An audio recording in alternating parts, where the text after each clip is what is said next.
First Contact.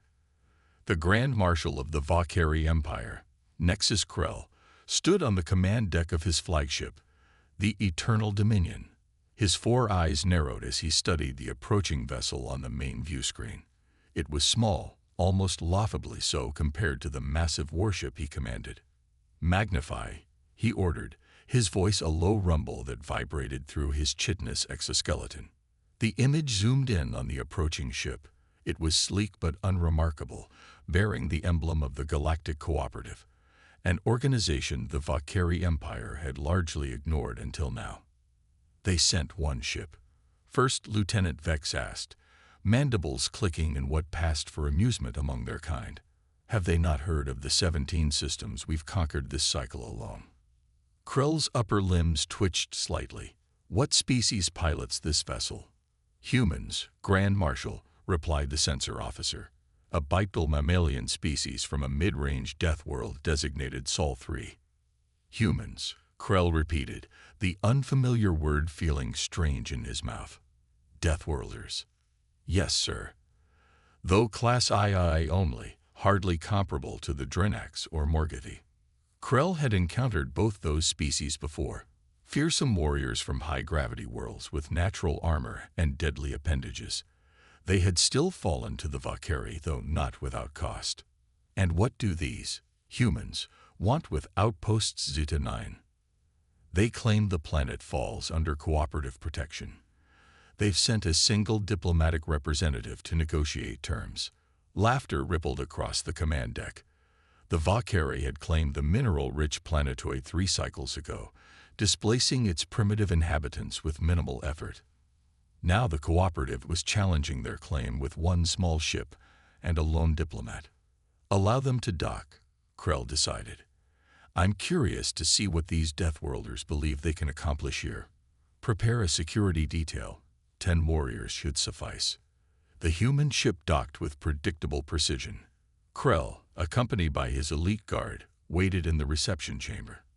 The doors parted, and a single figure stepped through.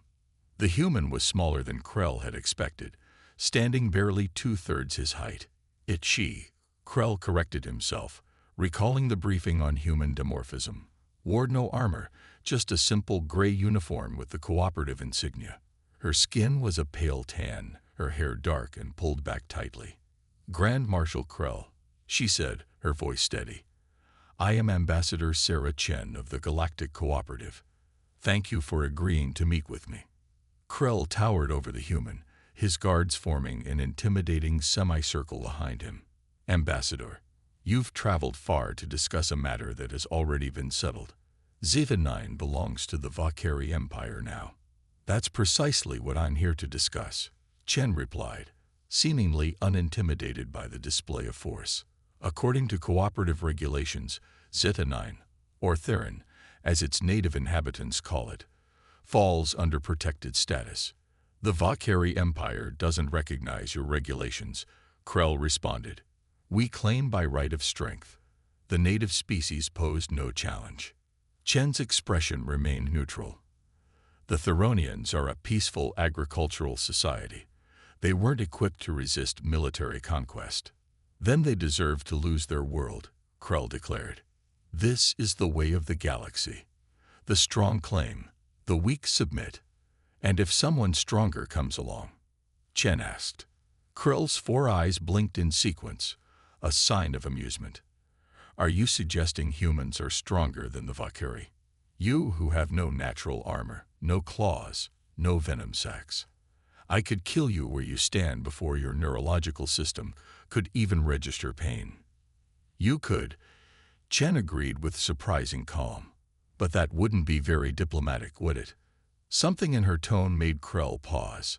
There was no fear in this human's eyes, no deference. For a brief moment, he felt something unfamiliar prickle along his spine, a sensation his species had evolved beyond centuries ago. "You have 2 planetary rotations to withdraw your forces from Theron," Chen continued. "After that, the cooperative will take appropriate action." Now Krell laughed outright, a harsh chittering sound. 2 rotations. And what will happen then, Ambassador? Will your people send a strongly worded communication? Perhaps a trade sanction? I'm authorized to tell you that the consequences will be proportionate to the situation, Chen replied. Your threats are as unimpressive as your physiology, Krell said dismissively. The Valkyrie do not retreat. We do not surrender territories we have claimed. Perhaps your superiors sent you without proper intelligence about our species. Chen smiled slightly. I assure you, Grand Marshal, we've studied the Valkyrie quite thoroughly. Then you know challenging us is futile. Krell gestured to his guards. Escort the ambassador back to her vessel. Ensure she departs our territory promptly. You won't consider diplomatic resolution? Chen asked, not moving. There is nothing to resolve. Zeta 9 is ours now. Your cooperative lacks the military strength to challenge this reality. Chen sighed. That's disappointing. I was hoping we could resolve this without complication. She glanced at her wrist device. Very well. I should return to my ship. A wise decision, Krell said. Give your superiors my regards and a piece of advice. The Valkyrie are not to be trifled with. As two guards moved to escort Chen back to her ship, she paused and looked back at Krell. One last thing, Grand Marshal. There's an old human saying you might find educational. It's not the size of the dog in the fight, it's the size of the fight in the dog. Another meaningless human idiom, Krell dismissed. Your species has an obsession with these primitive canines, I understand. We have an affinity for them, Chen replied. Like us, they evolved as pack hunters on a world full of dangers. They understand something your species seems to have forgotten. And what might that be? Krell asked, humoring her. Sometimes the most dangerous opponent isn't the one with the biggest teeth, but the one with nothing left to lose. With that cryptic remark, Chen allowed herself to be escorted back to her ship. Krell watched her go, feeling strangely unsettled. A curious creature, First Lieutenant Vex observed. Do you think the cooperative will actually attempt some form of retaliation? Their military capabilities are negligible compared to ours, Krell replied. But monitor the system perimeter nonetheless. If they send a fleet, I want to know immediately. And if they don't? Krell's mandibles clicked thoughtfully. Then we will have confirmed what I already suspect. Their threats are as hollow as their representative's physique. 12 hours later, Krell was awakened by an urgent communication. The security chief, Drex, appeared on his private view screen, his chitinous faceplates shifting in what Krell recognized as extreme agitation. Report, Krell demanded, fully alert despite the interruption to his rest cycle. Grand Marshal, there's been an incident at the main processing facility on Zeta 9, Drex said. 3 of our security teams have gone silent. Native insurgency. Negative. The Theronians remain in their designated habitation zones. This is something else. Explain, Krell demanded. The facility's systems began malfunctioning approximately 2 hours ago. We dispatched a team to investigate. When they failed to report back, we sent reinforcements. None have responded to communications. Show me the facility's security feeds. That's just it, sir. They're all offline. Whatever's happening down there has completely bypassed our security protocols. Krell's exoskeleton tightened around his body, his species equivalent of a frown. What about orbital surveillance? Also compromised. We're detecting unusual energy signatures, but our systems can't seem to lock onto their source. A cold realization began forming in Krell's mind. The human vessel. Where is it? It departed the system as ordered, Grand Marshal. Our perimeter sensors tracked it through the jump point 6 hours ago. And you're certain it was the same vessel, with the same life signs aboard. There was a pause. We didn't specifically verify the life signs, sir. Standard protocol is to confirm the ship's energy signature, which matched. Deploy the garrison, Krell ordered. Full combat protocols. And prepare my shuttle. I'm going to the surface. With respect, Grand Marshal, until we understand what we're facing. We are facing humans, Security Chief, Krell interrupted. It seems I underestimated them. I will not make that mistake twice. As Krell prepared for combat, he recalled the ambassador's words. Sometimes the most dangerous opponent isn't the one with the biggest teeth, but the one with nothing left to lose.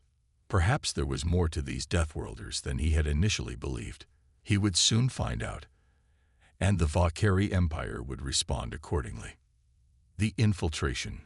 The shuttle descended through Zeta-9's turbulent atmosphere, buffeted by winds that would have torn apart lesser craft. Grand Marshal Krell sat rigidly in the command seat, his four eyes fixed on the tactical display. The processing facility appeared as a sprawling complex of interconnected structures, its usual glow of industrial activity notably absent. Life signs, he demanded. Scattered Valkyrie biosignatures throughout the complex, the pilot reported. Approximately 60% of normal garrison strength. No other species detected. No humans. Krell's mandibles clicked in suspicion. Negative, Grand Marshal. If they're down there, they're not registering on our scanners. That's impossible. Our sensors can detect the neural activity of a hibernating gloxoworm. The pilot's exoskeleton rippled, a sign of discomfort. The atmosphere is highly ionized. Perhaps interference. Or perhaps, Krell interrupted, we are dealing with something our sensors weren't calibrated to detect. Land at Auxiliary Platform Alpha. Alert the remaining garrison to form a perimeter. The shuttle touched down amidst swirling dust. Krell emerged with his personal guard, 4 elite warriors each standing over 7 feet tall, their exoskeletons enhanced with cybernetic weaponry. The facility's emergency lights cast an eerie red glow over the landing pad. Commander Tarsix, the facility overseer, approached with a squad of warriors. His usually pristine exoskeleton showed signs of recent combat, scorch marks, and a crack along one forearm plate. Grand Marshal, he saluted, we didn't expect you to come personally. Clearly, this situation warrants my attention, Krell replied. Report. Tarsix's mandibles twitched nervously. It began in processing Sector 7. Systems started failing. Environmental controls, communications, security protocols. We sent a team to investigate. They reported nothing unusual before contact was lost. And then, we deployed 3 more security teams. None returned. We've lost contact with 43% of the garrison. The central control hub is completely dark. We can't even access the door mechanisms. Krell absorbed this information. And you've detected no intruders. No unauthorized ships approached the planet. None, Grand Marshal. It's as if the facility itself has turned against us. A disturbing thought occurred to Krell. What about the native Theronians? Could they have developed some form of resistance? Tarsix's exoskeleton rippled in what might have been derision. The Theronians? They're pacifists who worship soil fungi. They lack both the technology and the will for violence. Show me where the teams disappeared, Krell ordered. They moved through the facility's corridors, the emergency lighting casting long shadows. Krell noticed something strange about the atmosphere. A subtle scent his olfactory sensors couldn't quite identify. Something earthy, organic. The processing core is ahead, Tarsix explained. That's where we lost contact with the first team. The massive doors to the processing core stood partially open, just wide enough for a Valkyrie warrior to squeeze through sideways. Inside, the vast chamber housing the facility's primary refinement equipment was bathed in darkness, save for a few flickering emergency lights. Thermal imaging, Krell commanded his guards. The lead warrior activated his enhanced vision, scanning the darkness. Nothing, Grand Marshal. No heat signatures. Impossible, Tarsix hissed. 43 warriors don't simply vanish. Krell stepped forward, his own enhanced senses probing the darkness. Something moved in the shadows, something small, scuttling. He caught a glimpse of it before it disappeared behind a processing unit. Not Valkyrie, not Theronian either. We're not alone, he said quietly. At that moment, the remaining emergency lights went out, plunging the chamber into total darkness.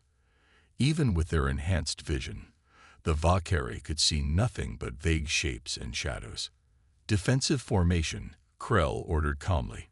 His warriors formed a circle, weapons ready. Something clicked in the darkness, a sound not made by Valkyrie mandibles. It was answered by another click, then another, until the sound surrounded them. Activate illumination grenades, Krell commanded. One of his guards reached for a device on his utility belt, but before he could activate it, something small and fast struck him in the joint between his neck and shoulder plates, precisely where the exoskeleton was thinnest. The warrior let out a hiss of pain and surprise before collapsing. Fire, Krell ordered. Energy weapons discharge, illuminating the chamber in brief, strobing flashes. In those flashes, Krell caught glimpses of their attackers, small, multi-limbed creatures moving with impossible speed. Not human, but not any species he recognized either. Two more of his guards fell before one managed to activate an illumination grenade. Bright, sustained light flooded the chamber, revealing their attackers in full. They resembled Earth arachnids, 8-limbed, with segmented bodies. But these were larger, about the size of a Valkyrie's head, with metallic components integrated into their exoskeletons. As Krell watched, one scuttled up a wall, defying gravity, while another leaped an impossible distance to land on a guard's back. "What are these things?" Tarsix exclaimed, crushing one with his armored fist. The creature exploded on impact, spraying a caustic substance that immediately began eating through the commander's exoskeleton. Tarsix screamed, trying futilely to wipe away the dissolving flesh. "Fall back," Krell ordered, realizing they were facing something far beyond their experience. "Seal the chamber." As they retreated, more of the creatures swarmed from hidden recesses. One latched onto Krell's leg, but he managed to dislodge it before it could deploy whatever weapon it carried.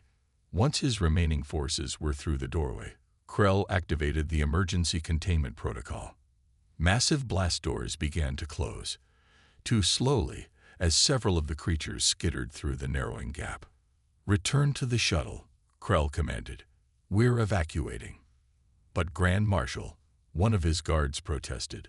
"The facility is lost," Krell finished. "Temporarily. We'll return with appropriate countermeasures."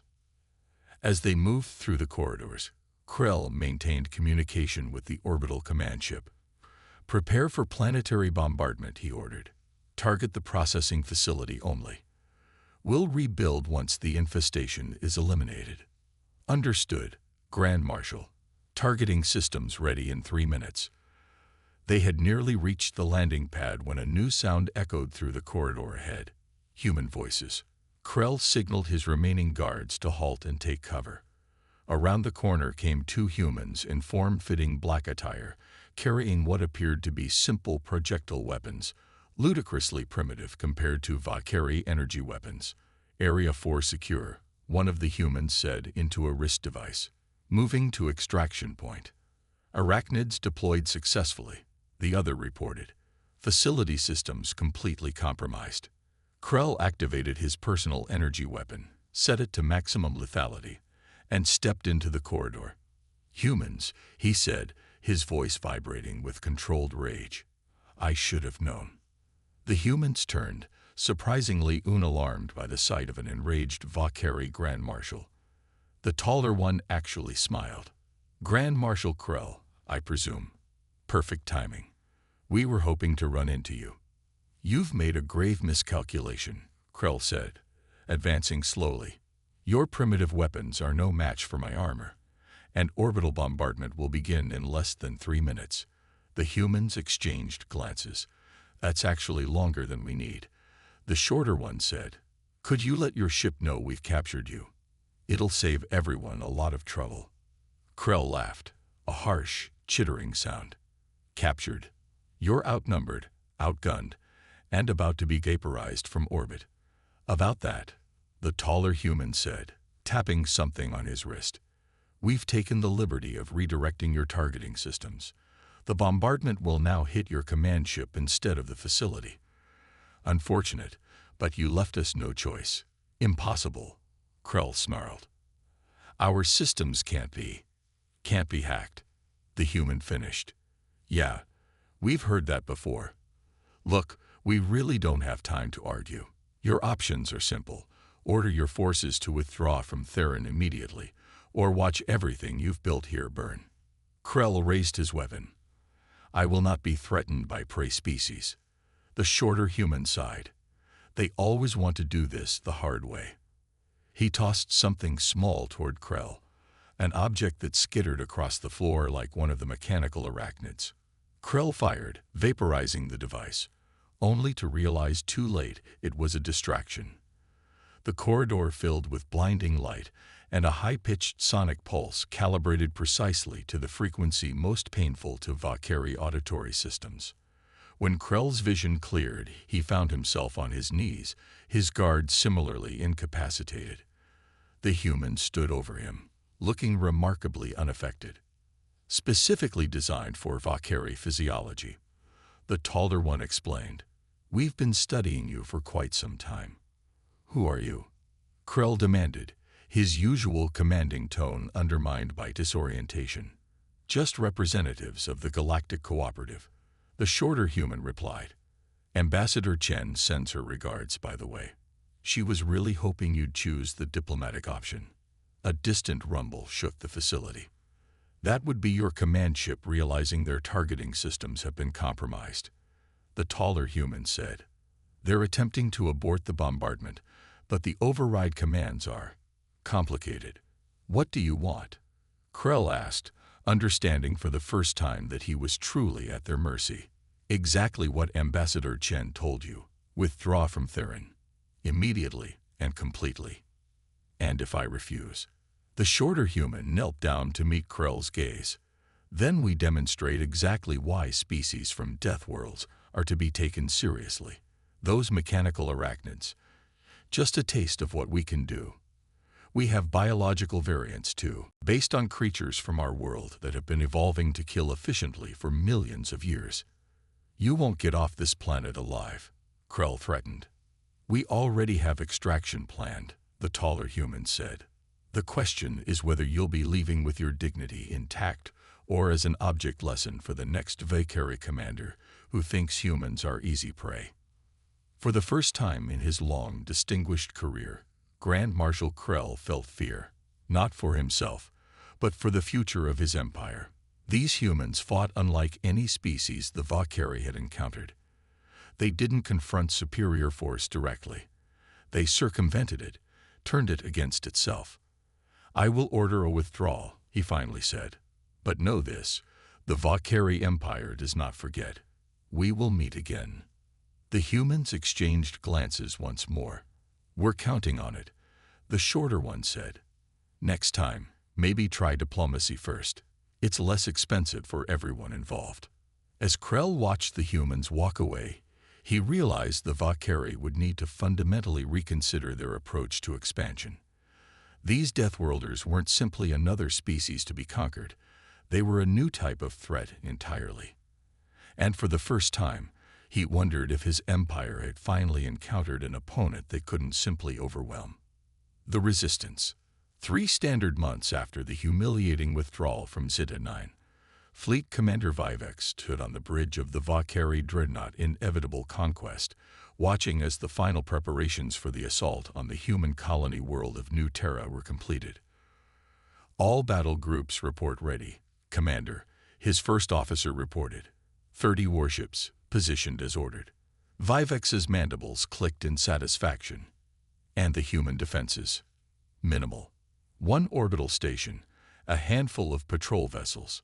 Nothing that can challenge our fleet. Excellent. Vivek turned to the tactical display. The Grand Marshal was too cautious. These humans may have clever tricks, but they cannot stand against the full might of the Valkyrie Empire. Since the Zeta 9 incident, the Valkyrie High Command had split into 2 factions. Those who advocated caution in dealing with humans, and those who believed a swift, overwhelming display of force would put the upstart species in their place. Vivek firmly belonged to the latter group. Begin the assault, he ordered. Disable their communications first. I want them isolated before we strike the colony directly. The massive dreadnought surged forward, leading the Valkyrie armada toward the small blue-green world.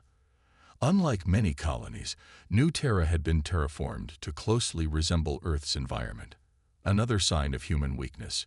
In Vivex's view, they couldn't even adapt to new worlds without reshaping them. The first stage of the attack went precisely as planned. The human orbital station was disabled with minimal effort, its crew evacuating in escape pods. The patrol vessels attempted to mount a defense, but were quickly overwhelmed. "Communications blackout achieved," reported the tactical officer. "The colony is cut off." "Excellent," Vivex said. "Begin landing operations. I want our forces on the ground within the hour." The first wave of dropships descended toward the largest settlement, a sprawling city of approximately 1 million humans. Vivex expected immediate surrender once the colonists saw the overwhelming force arrayed against them. Instead, something unexpected happened. "Commander," the sensor officer called out, mandibles clicking rapidly in alarm. "The dropships.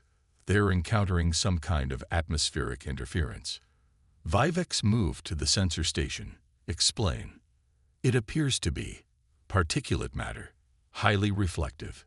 It's confusing our targeting systems." On the tactical display, Vivex watched as the carefully coordinated formation of dropships began to scatter, their pilots unable to maintain precise trajectories through the sudden cloud of material. "What is this substance?" he demanded.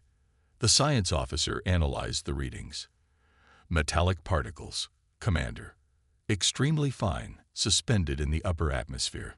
They appear to have been released just moments ago." A defensive measure, Vivex realized. They anticipated our attack. Despite the interference, most of the dropships managed to adjust their approach and continue toward the surface. Vivex watched as the first wave landed on the outskirts of the main colony. "Ground forces deployed," reported the tactical officer. "Establishing perimeter now." Vivex waited for the expected reports of human resistance or surrender. Instead, after several minutes of silence, the communication officer turned to him. "Commander, we're receiving confused reports from the ground forces." "Confused. Clarify." "They report the colony appears to be abandoned." "Impossible," Vivex snapped. "Our intelligence confirmed 1 million inhabitants as of 3 days ago." "The structures are intact, Commander, but there are no humans, no life signs at all. It's as if they simply vanished." Vivex's exoskeleton tightened around his body, the Valkyrie equivalent of a frown. "Order the troops to advance toward the colony center and launch the second wave of dropships to the secondary settlements." As the Valkyrie forces pushed deeper into the eerily empty human city, the first reports of contact finally came through. "Commander, ground forces are encountering resistance in Sector 3. "What kind of resistance?" Vivex demanded. "Unclear, sir. The reports are fragmented. Something about the ground itself attacking." Vivex chittered in derision. "The ground cannot attack. Get me a visual feed." The main view screen flickered to life, showing footage from a ground commander's visual sensors. At first, all seemed normal. Valkyrie troops advancing cautiously through empty human streets. Then suddenly, the pavement beneath them seemed to collapse, not breaking, but somehow liquefying, pulling the armored warriors down as if they had stepped into quicksand. "What in the seven hells?" Vivex breathed. As he watched, more of his troops fell victim to similar traps. Some streets erupted in geysers of sticky, burning fluid that adhered to Valkyrie exoskeletons. Others simply opened up, revealing deep pits lined with sharp spikes. "This is impossible," the tactical officer said. "Our scans showed standard infrastructure. These traps weren't there when we landed." Vivex's mind raced. The humans knew we were coming.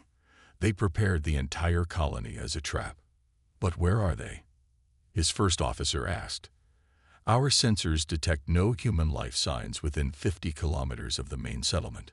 Before Vivex could respond, new alarms sounded. Commander, the second wave of dropships. They're under attack. From what? The colony has no air defenses. Not from the colony, sir. From the forest. The tactical display shifted to show the dense woodland surrounding the secondary settlement. As the dropships approached, trees, actual trees, began firing projectiles upward.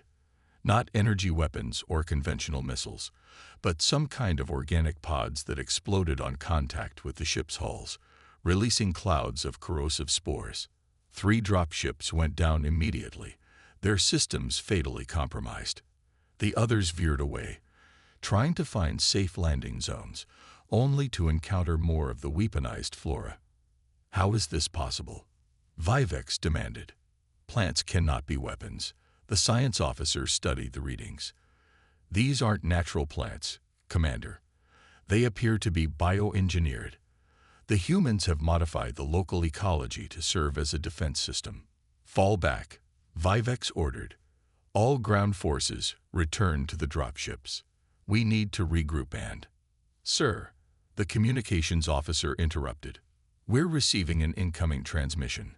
From the surface. The humans. Put it through. The view screen changed to show a human face, an older male with weathered features and gray hair. Behind him appeared to be a natural cave or underground shelter. Fleet Commander Vivex, the human said. I am Governor Mason Chen of Nuterra. I understand you're having some difficulties with your invasion. Vivex's mandibles clicked angrily. Where are your people, human? What have you done to my troops? Your troops are experiencing Nuterra's defense systems, Chen replied calmly. As for my people, they're safe, beyond your reach. We evacuated the surface settlements 2 days ago. Impossible. Our intelligence was exactly what we wanted you to see, Chen interrupted. Just as the cooperative allowed you to detect their diplomatic vessel approaching Zeta 9 3 months ago. We've been expecting you, Commander. You cannot hope to defeat the Valkyrie Empire with clever traps and modified plants, Vivex declared. We will simply bombard the surface from orbit, destroying your precious colony and all your bioengineered defenses. You could, Chen acknowledged. But that would defeat the purpose of conquest, wouldn't it? You want Nuterra's resources intact. Besides, his expression hardened. Orbital bombardment works both ways. As if on cue, alarms blared throughout the inevitable conquest. Commander, the tactical officer called out. Multiple small objects approaching from the planet's larger moon. They evaded our early warning systems. Defensive measures. Vivex ordered. Intercept. But it was too late. Dozens of sleek, missile-like objects impacted the Valkyrie fleet. They didn't explode. Instead, they attached themselves to the ship's hulls and began drilling. What are they? Vivex demanded. Some kind of automated penetrator drones, the science officer reported. They're breaching our outer hulls. On the view screen, Governor Chen watched impassively. Those are what we call mole drones, designed specifically for Valkyrie ship architecture. They're seeking out your life support and propulsion systems now. This is an act of war, Vivex snarled. No, Commander, Chen replied. Your unprovoked attack on a peaceful colony was an act of war. This is what we on Earth used to call asymmetric warfare. You have superior numbers and firepower. We have adaptability. Throughout the fleet, ships began reporting system failures as the mole drones reached critical components. Not enough to destroy the vessels, but sufficient to cripple their offensive capabilities. You have 1 hour to withdraw your forces, Chen continued. After that, the second phase of our defense systems will activate. I don't think you want to experience that. You expect me to retreat, to surrender to a species that hides behind tricks and traps instead of facing us in honorable combat. Chen's expression softened slightly.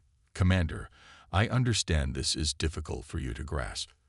The Valkyrie evolved as apex predators on a world with few natural threats. You developed a culture that values direct confrontation, overwhelming force. Whereas you humans are cowards, Vivex spat. No, Chen said firmly. We are survivors. Humans evolved on a planet where we were not the strongest, fastest, or most naturally armed species. We learned early that direct confrontation with superior predators was suicide. So we developed different strategies: cooperation, tool use, environmental manipulation. Primitive approaches, Vivex dismissed. That worked, Chen pointed out. They're still working now. Your invasion force is crippled, your troops are in disarray, and your flagship is currently being systematically disabled by drones you never saw coming. Vivex realized with growing horror that the human was right. Reports were flooding in from throughout his fleet, systems failing, troops trapped or injured, dropships unable to return to orbit. 55 minutes remaining, Commander, Chen said. I suggest you use them wisely. The screen went dark, leaving Vivex staring at his own reflection. For the first time in his distinguished military career, he faced a choice between pride and survival. Orders, Commander, his first officer asked quietly. Vivex's mandibles clicked slowly as he considered his options. The humans had outmaneuvered them at every turn, not through superior firepower, but through preparation, adaptation, and an understanding of Valkyrie psychology that was disturbing in its accuracy. Recall all ground forces, he finally ordered. Those that can be extracted. Prepare the fleet for withdrawal. Commander, we're retreating. We're regrouping, Vivex corrected sharply. This colony is more heavily defended than our intelligence suggested. We will return to Valkyrie space, analyze what we've learned, and develop appropriate countermeasures.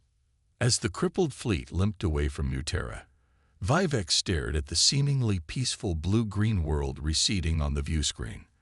The humans hadn't even deployed conventional military forces. They had turned their entire environment into a weapon. How did one fight an enemy that thought in such alien terms? For the first time, Vivex understood why the ancient texts spoke of Deathworlders with such caution. It wasn't their physical attributes that made them formidable. It was their mindset. They had evolved fighting not just other species, but their entire environment. Every day of their existence had been a battle for survival. And the Valkyrie had just given them a new predator to adapt to.